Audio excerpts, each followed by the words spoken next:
Hi, Barbara Derrick from Native Studio Art. Welcome! For creative people who have felt stuck inside their head. Don't you hate it when you're stuck, but you don't know why? Let's look at an interpretation of being stuck. Creative people have said being stuck meant not being able to make a decision about any one thing. Then suddenly being on overwhelm and filled with fear. Their reaction to the fear of the unknown followed or preceded with a limiting self-belief. Happens to us all. As humans, we are hardwired to protect ourselves automatically and unconsciously. Dr. Basil van der Kolk, in his book, The Body Keeps the Score, said, we have two amygdala, one on each side of the brain behind the eyes and the optical nerves.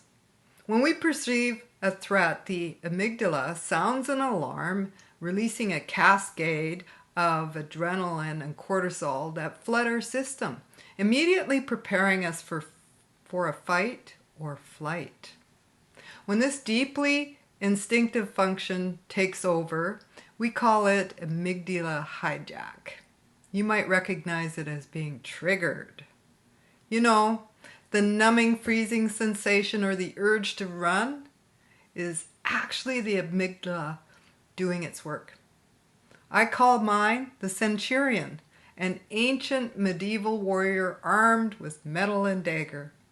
And I had to make light of the amygdala because it's working full time for me. Here's the creativity crusher. Google says creativity is the use of imagination or an original idea to make something new, especially in the production of artistic work. I see creativity belonging to everyone. We are all creative, but I've noticed we've been programmed to think linear. You know, from top on down, structured thinking. Our spirits are hungry and dying for an outlet. The enemy of problem solving, which is a foundation for creativity, is seen in limiting self-beliefs. We've been told all our lives we can't do something, and we fill it in with, I'm not good enough. Native Studio Art's customers would say to you, making art was a catharsis for alignment with being creative, examining purpose, and doing it in a safe mentorship environment. Let's talk just a bit about learning styles. 8 out of 10 people who have taken in-studio and online courses with Native Studio Art were not artists. This group largely belongs to other careers like architecture, data entry, accounting, and the health and wellness fields. Additionally, 25% of the learners had moderate intellectual learning disabilities, such as ADHD, ADD, schizophrenia, and FAS, while others with mild to moderate dyslexia and audio learning disabilities have discovered success in their creativity with the instructional techniques related to their modality of learning. I understand learning disability is a better way of shifting this educational paradigm.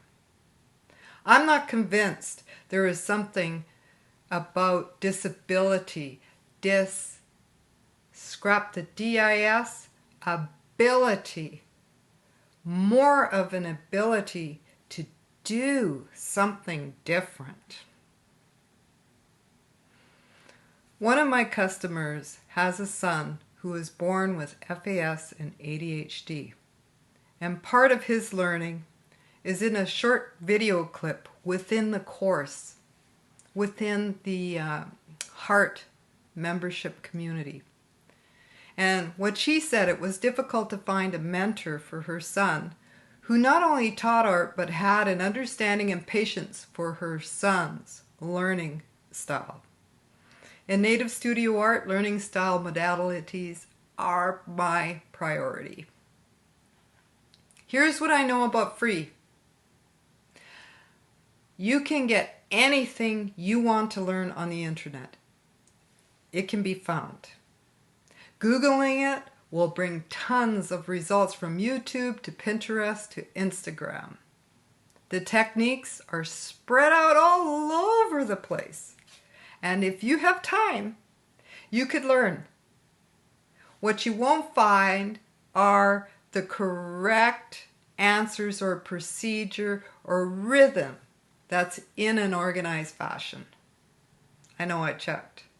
There will be tons of information on art, indigenous art forms, mindset, limiting self-beliefs, empowerment, and leadership. All at the touch of a fingertip. Here's my story. Up until I was a college student, I got triggered quite often because I thought I needed to know everything to be believable to others. It was a daunting task. I took courses in college most of my life. Heck, I started working as an instructor who not only taught, but was a student herself. I'm not good enough was my common self-talk. Let me give you a little background on self-talk, my self-talk. Up until 1973, corporal punishment in schools, or physical punishment through the use of a belt or strap, were used on students. I remembered feeling frozen when a few of my friends were sent to the office. I was around 11 years old when it was banned. My limiting self-belief, be good, be kind, prevented me from setting healthy boundaries. A lesson I would learn later on in my life and for another time in another video. I was unaware of my mild learning disability until I was in college. I created a coping mechanism for my dyslexia, which was to memorize information. Writing was a struggle. I couldn't tell anyone how I felt when the numbers would flip in my head or the letters. Teachers did their jobs, and at the same time that this was happening, following their positions and their job descriptions, human rights came in and added recognition to those who had learning disabilities. Not before I created the idea that I wasn't good enough. Here's my niche. Here's my strengths. I empower creative people to break through their limiting self-belief using the arts as a distraction. What? I bet you noted distraction. Some more information on that. We will keep alive and heavily protect that which we don't want in our life because we are fearful. Whenever I was asked to do something outside of my experience, I responded, I'm not good enough yet. Maybe next year, I would say. Or maybe when and you know, opportunities for my advancement came and went. And I kept that thought alive out of fear until I became aware of my fear.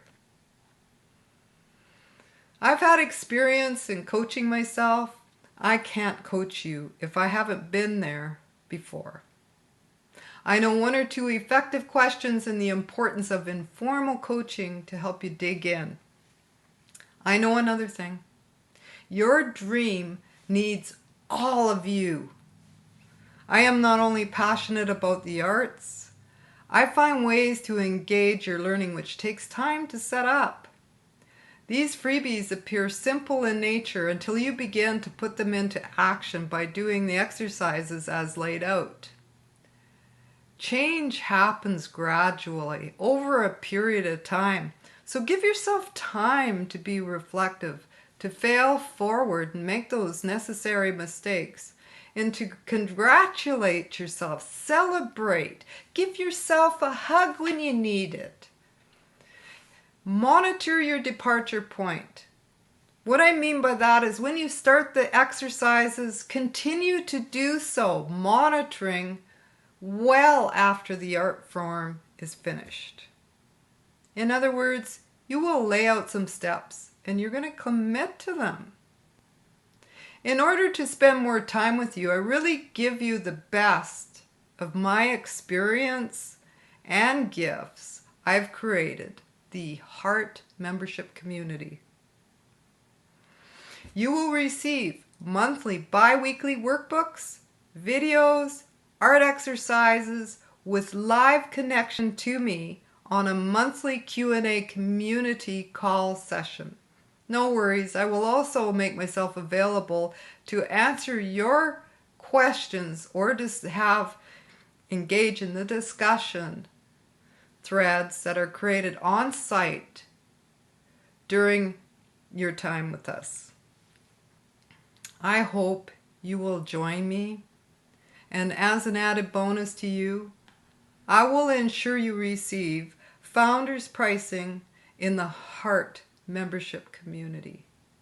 What you pay per month today will stay the same throughout your membership, even as the membership community grows. And with love, talk to you later.